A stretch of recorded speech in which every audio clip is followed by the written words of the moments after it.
Good Tuesday morning, everyone, and thanks for joining us from the Ohio AgNet, the voice you know at the News You Trust studio, sponsored by BASF, where you can count on the trusted performance of Elevo seed treatment to protect your soybean crop. I'm Joe Everett, bringing you today's farm news. While I would imagine most combines are parked as rain has moved through the Buckeye State, we were able to keep ours running through Sunday until the rain moved in. Beans were a little drier than we would have liked, but it was nice to get things dialed in as we head into the heart of harvest season. We'll have a full forecast update for you shortly to see when farmers can expect to head back to the field. Now for some quick calendar reminders, join the Ohio AgNet and Heritage Co-op for the FFA Day at the H-Plot in Mechanicsburg, September 25th. Follow Heritage Co-op on social media for details. Then the Jackson County Regional Livestock Market will have their bred cow sale Friday at 6 p.m. JCRLM.com, your livestock authority. While Mexico's National Health Service confirmed a new case of the New World screwworm less than 70 miles from the border between Mexico and the United States. USDA says this is the furthest north the screwworm has advanced in Mexico during the current outbreak, and it's the most threatening to the American livestock industry. The location of the outbreak is on a major highway between Monterrey, Mexico, and Laredo, Texas. Colin Woodall, the CEO of the National Cattlemen's Beef Association, says the news is deeply concerning. The speed that the screwworm has moved through Mexico is a reminder that the pest poses a critical and urgent threat to America's cattle producers, he said. We appreciate the USDA's investment in resources to protect American agriculture and the FDA's work to authorize emergency treatment for screwworm, and we look forward to additional product approvals. He also said it's time to expedite the construction of a new sterile fly facility. Now let's check in with our own Brianna Smith for this week's Between the Rows. This week's Between the Rows update is brought to you by Seed Genetics Direct, business with a handshake, not a 3-year contract.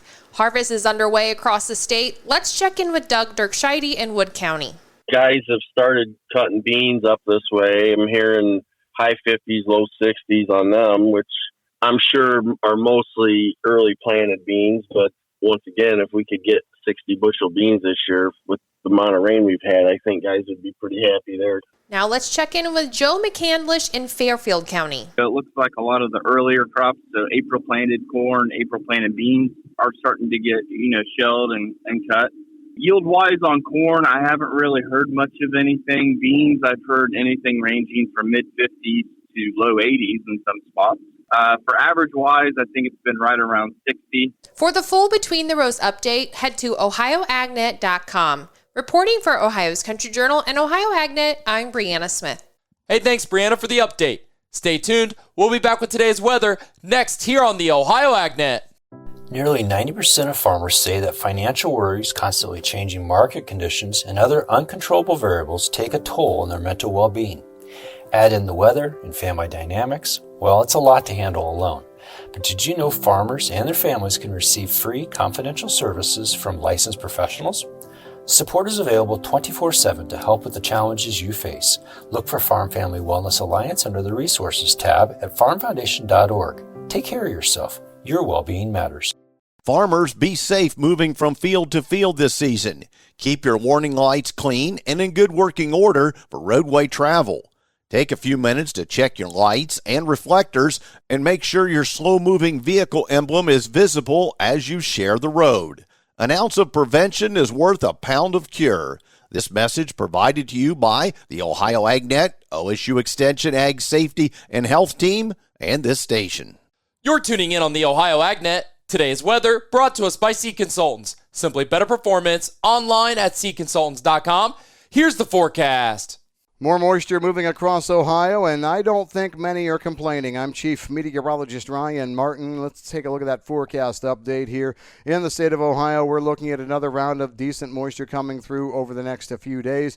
Lingering this morning is a nice round of shower and thunderstorm action in central and eastern parts of the state. Northwestern areas will start to dry down, and all of us will be seeing some sunshine, I think, before sunset this afternoon. Overnight, watching another wave of moisture come up from the southwest, and it's going to be be knocking on the door in southwestern parts of Ohio right away tomorrow morning to mid-morning, and then it covers the rest of the state through midday, afternoon, and evening. Potential for some strong thunderstorm action in there for your Wednesday, particularly in the afternoon, evening, and overnight.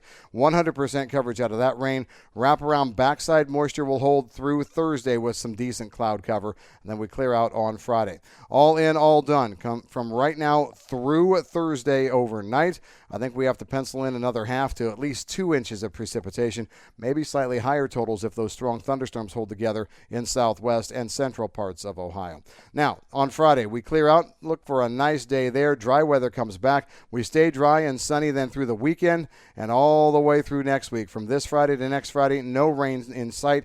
Good, warm, strong temperatures, good evaporation, fast drying. We have a frontal boundary then showing up for that first full weekend in October, Friday night the 3rd into Saturday the 4th, and so on and so forth. It can bring rain anywhere from 1/4 to 3/4 of an inch to Ohio, but it also brings cooler temperatures then for that first full week of October. I'm Chief Meteorologist Ryan Martin. Hey, thanks, Ryan. Now let's check in with our own Joel Penorwood as he has an update on trade. $6.4 billion. That's the value of a new agreement connecting Ohio farmers with trusted partners in Taiwan. Thank you. Ohio Director of Agriculture, Brian Baldridge. It's an exciting day to be here at the State House to hear the excitement of 23 different delegates from the Taiwanese government and also the commodity partners in their part of the world to showcase Ohio's great agricultural products here in Ohio. But before the ink was dry, Taiwan's agriculture leaders took time to walk Ohio fields. They visited the operation of the Bayless and Cottle families, Wigwam Enterprises, near West Mansfield, for a first-hand look at the crops that help feed their nation. I'm Jana Cottle, and I farm here at Wigwam Enterprises with my husband, David. My father, Bill, started the operation years ago, and in the last 20 years, my husband and I have come on board and taken over the day-to-day operations, and now involved also my son, who's Jace Cottle, and his sister, Adeline Cottle, as well as Mallory Zimfer, our oldest daughter. The 3 kids are somewhat involved in the operation as well. The folks that even as far away as they come from other countries, they want to know what does it look like from the ground level, where are the crops grown, and how do people care for those. And so a lot of people just, once they see that, then they have a complete understanding. When they come, there's just mutual camaraderie, and everyone knows that this is a work in progress, and it's good to work together. It's a mission to serve each other and work with each other. More comments from Ohio's ag leaders on the trade agreement online today at ohioagnet.com. Find the full video report there. I'm Joel Penorwood reporting. Hey, thanks, Joel, for the update. Well, as harvest has made a start here in the Buckeye State, let's see how farmers are getting along. Coverage of the Ohio Crop Progress Report is sponsored by Unleaded 88. Save on fuel with the blue handle. Fill up with Unleaded 88. Discover more at ohiocornandwheat.org. Starting with the national numbers, corn dented was estimated at 91%, equal to last year's pace, and 2 percentage points behind the 5-year average of 93%. Corn matured was pegged at 56%, 3 percentage points behind last year, and the 5-year average of 59%. As we turn to the harvest progress, it moved ahead 4 percentage points last week to reach 11% complete as of Sunday. That is 2 points behind last year's 13% and equal to the 5-year average. As for its crop condition, an estimated that 66% of the corn crop was in good to excellent condition nationwide, down 1 point from the previous week of 67%. As we turn to soybeans dropping leaves were pegged at 61%. That is 1 point behind last year's 62%, but 1 point ahead of the 5-year average of 60%. As for its harvest progress, it moved ahead 4 percentage points last week to reach 9% complete as of Sunday. That is 3 points behind last year's 12% and equal to the 5-year average. As for its crop condition, estimated that 61% of the soybeans still in the field were in good to excellent condition, down 2 points from 63% the previous week and below last year's rating of 64%. As for winter wheat planting progress, it jumped ahead 9 points last week to reach 20% nationwide as of Sunday. That is 3 points behind last year and the 5-year average of 23%. Now for your numbers from the Buckeye State. Corn dented is at 93% this week. That's 7 points ahead of the 5-year average. Corn matured is pegged at 51%. That is 9 points ahead of the 5-year average. Harvest is underway here in the Buckeye State. Corn harvest is rated at 6% complete this week. That's 3 points ahead of the 5-year average. As for the crop condition, 44% is rated in good to excellent condition. Now as we turn to soybeans dropping leaves are at 71% this week. That is 15 points ahead of the 5-year average. As for soybean harvest, it is rated at 10% complete this week. That is 6 points ahead of the 5-year average. As for their crop condition, 40% is rated in good to excellent condition. Stay tuned. We'll be back with your grain analysis and your overnight markets after this. AmeriHealth Caritas Ohio is your Medicaid plan for more benefits, more rewards. We know that good health means more than just seeing a doctor when you're sick. Eligible members can receive extras like home-delivered meals and family essentials, like baby carriers and kids' school supplies. Members can even earn rewards for playing mobile health trivia games. Learn more at AmeriHealthCaritasoh.com and call the Ohio Medicaid Consumer Hotline at 1-800-324-8680 to choose AmeriHealth Caritas Ohio. Attention construction pros. Purple Wave Auction brings quality equipment to your fingertips. Join our bi-weekly online auctions featuring dozers, excavators, loaders, and more. We provide detailed listings, photos, and seller contact info. Inspect online or in person. With our no reserve policy, every item sells to the highest bidder. Visit purplewave.com today and see why informed builders choose Purple Wave. Transparent processes, real deals, your next great purchase awaits. purplewave.com. It's now time for today's market analysis, which is brought to you by the Louis Dreyfus Company, excited to be building the newest state-of-the-art soybean crush facility in Upper Sandusky, Ohio. Call 574-566-2113 for information on soybean marketing to LDC. Here's Ryan Martin. Grain markets finished weaker on Friday, and the market commentary, market calls as we move through the first part of this week aren't painting a super rosy picture either. Let's take a look at last Friday's action. Once again, not a lot to get super excited about on the corn side. We saw fractionally lower numbers across the spectrum.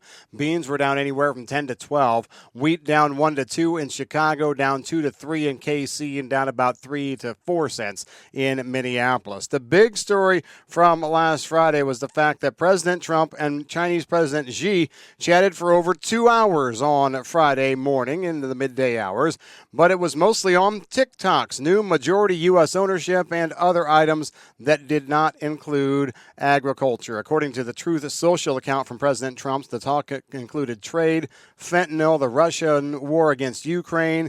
Trump and Xi did promise to meet on the sidelines of the APEC meeting in South Korea, but Trump also said he could potentially visit mainland China in early 2026. Xi may come here sooner, but it all was viewed by the market as nowhere near getting anywhere close to talking about ag and some kind of trade deal. Add to that the chatter that we heard late last week that was really focusing more and more about a Trump bailout or an administration bailout, agriculture funds going out. We heard rumors anywhere from $50 to $100 an acre, and that also means that they don't feel they're going to be getting anything done super soon.